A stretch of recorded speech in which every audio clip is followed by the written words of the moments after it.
Halo teman-teman semuanya, bagaimana kabarnya? Semoga teman-teman semua terhindar dari penyakit dan selalu sehat. Dari judul video ini akan membahas tentang implementasi otonomi daerah sebagai tugas mata kuliah kewarganegaraan. Kami dari kelompok 12 akan menjelaskannya. Sebelum masuk ke implementasi otonomi daerah, sebaiknya kita tahu dulu apa itu otonomi daerah. Banyak pengertian mengenai otonomi daerah. Yang pertama, menurut Undang-Undang Nomor 32 Tahun 2004, otonomi daerah atau desentralisasi adalah penyerahan wewenang pemerintahan oleh pemerintah pusat kepada daerah otonomi untuk mengatur dan mengurus urusan pemerintahan dalam sistem negara kesatuan Republik Indonesia. Yang kedua, menurut Ensiklopedia Britannica tahun 2015, otonomi atau autonomi berasal dari bahasa Yunani, yaitu autos artinya sendiri, dan nomos yang berarti hukum atau aturan. Yang ketiga, menurut Kamus Besar Bahasa Indonesia KBBI, yaitu otonomi adalah pemerintahan sendiri. Otonomi daerah adalah hak, wewenang, dan kewajiban daerah untuk mengatur dan mengurus rumah tangganya sendiri sesuai dengan peraturan perundang-undangan yang berlaku. Dan yang terakhir, menurut Kamus Hukum dan Glosarium Otonomi Daerah adalah kewenangan untuk mengatur dan mengurus kepentingan masyarakat setempat menurut prakarsa sendiri berdasarkan aspirasi masyarakat sesuai dengan peraturan perundang-undangan.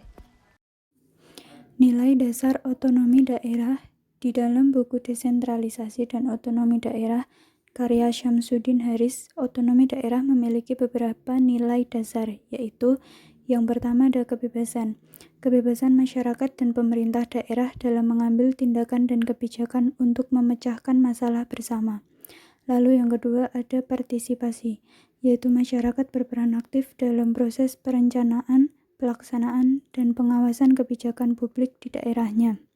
Lalu yang ketiga ada efektivitas dan efisiensi, yaitu melalui kebebasan dan partisipasi masyarakat, jalannya pemerintahan akan lebih tepat sasaran dan tidak menghamburkan anggaran atau tidak terjadi pemborosan. Selanjutnya adalah asas dan prinsip pemerintahan daerah. Otonomi daerah membawa asas dan prinsip, yaitu sebagai berikut. Yang pertama menggunakan asas desentralisasi, dekonsentralisasi, dan tugas pembantuan. Yang kedua adalah penyelenggaraan asas desentralisasi secara utuh dan bulat yang dilaksanakan di daerah kabupaten dan kota. Yang ketiga adalah asas tugas pembantuan yang dapat dilaksanakan di daerah provinsi, kabupaten, kota, dan desa. Tujuan otonomi daerah. Terdapat beberapa tujuan pemberian otonomi daerah, di antaranya yang pertama, distribusi regional yang merata dan adil. 2. Peningkatan terhadap pelayanan masyarakat yang semakin baik. 3. Adanya sebuah keadilan secara nasional.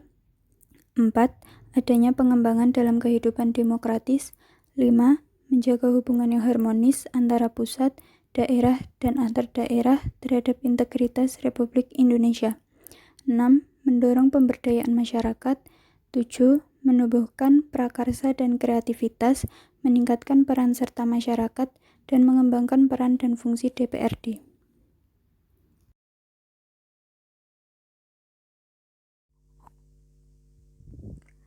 Latar belakang.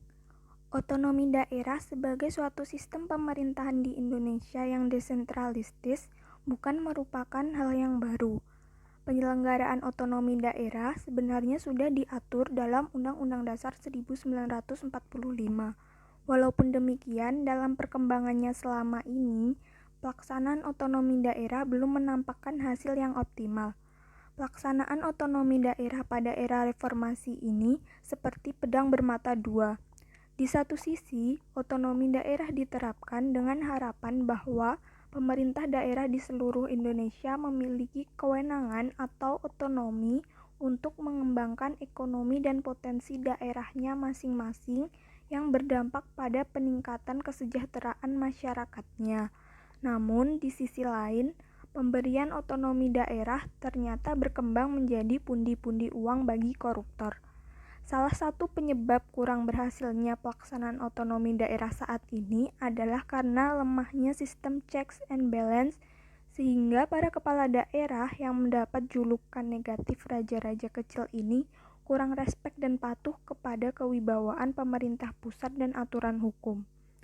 Banyak dari pejabat daerah yang memperkaya diri dengan menyalahgunakan kekuasaan dan kewenangannya dengan cara memanfaatkan celah hukum dan birokrasi modusnya, yaitu korupsi APBD, melakukan markup anggaran, dan melakukan pungli kepada pengusaha dan masyarakat.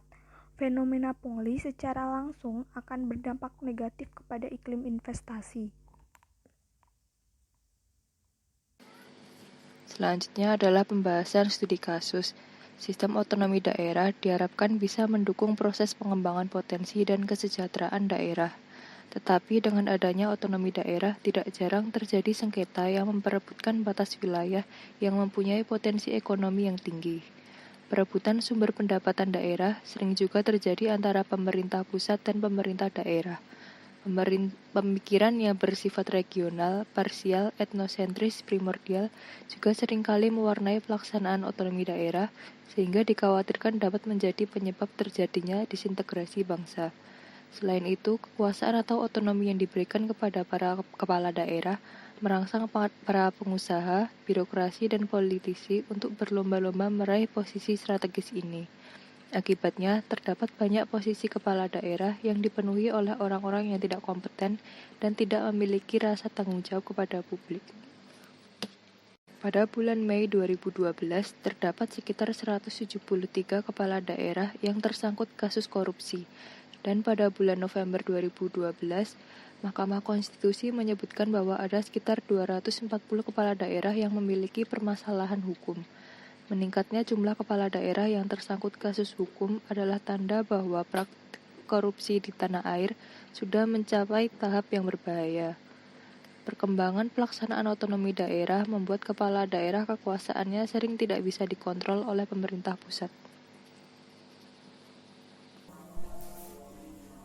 Selanjutnya akan dibahas tentang kasus Buol.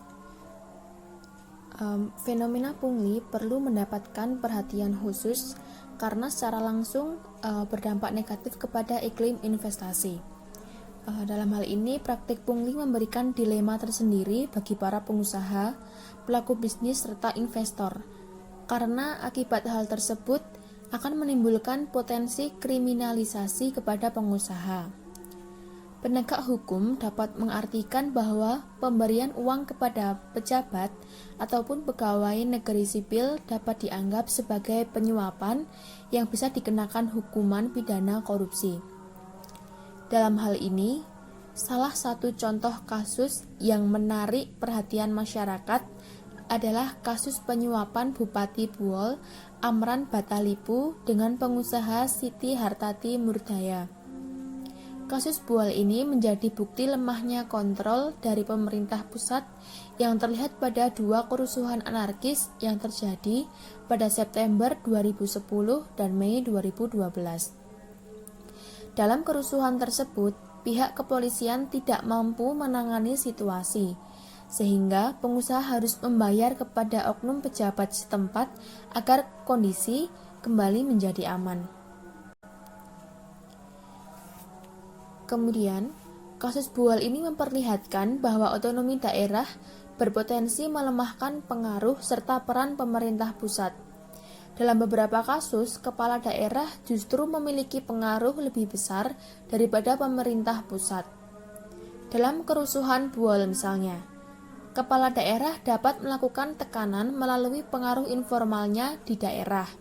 Akibatnya, hak mendasar yang dilindungi oleh hukum dan undang-undang dasar seperti jaminan keamanan kepada para investor atau pelaku bisnis dalam melakukan kegiatan bisnis menjadi kesempatan bagi oknum pejabat daerah untuk mendapatkan keuntungan pribadi. Kasus-kasus semacam ini tentu berakibat buruk bagi perekonomian karena menjadikan tidak stabilnya kepastian untuk berinvestasi. World Competitive Index yang dikeluarkan oleh World Economic Forum atau WEF mencatat adanya penurunan ranking Indonesia pada periode 2012. Indonesia tercatat berada di peringkat 46 pada tahun 2011 dan berada di peringkat 44 pada tahun 2010. Hal ini memprihatinkan karena Indonesia mengalami penurunan peringkat dalam 3 tahun berturut-turut.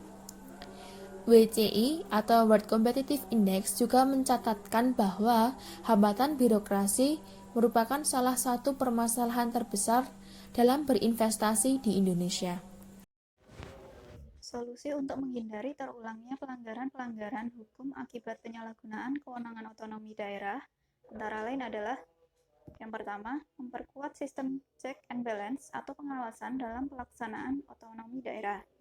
Kemudian, memperbaiki sistem atau prinsip agar kewenangan daerah tidak hanya dimiliki oleh pemerintah daerah, tetapi juga dikelola bersama-sama dengan pemerintah pusat. Lalu, meningkatkan penegakan hukum di daerah-daerah. Dan yang terakhir adalah meminimalisir pemekaran daerah agar praktik-praktik korupsi di daerah yang tidak terkontrol dapat dihindari. Sekian dari kelompok kami. Bila ada salah, mohon dimaafkan. Terima kasih.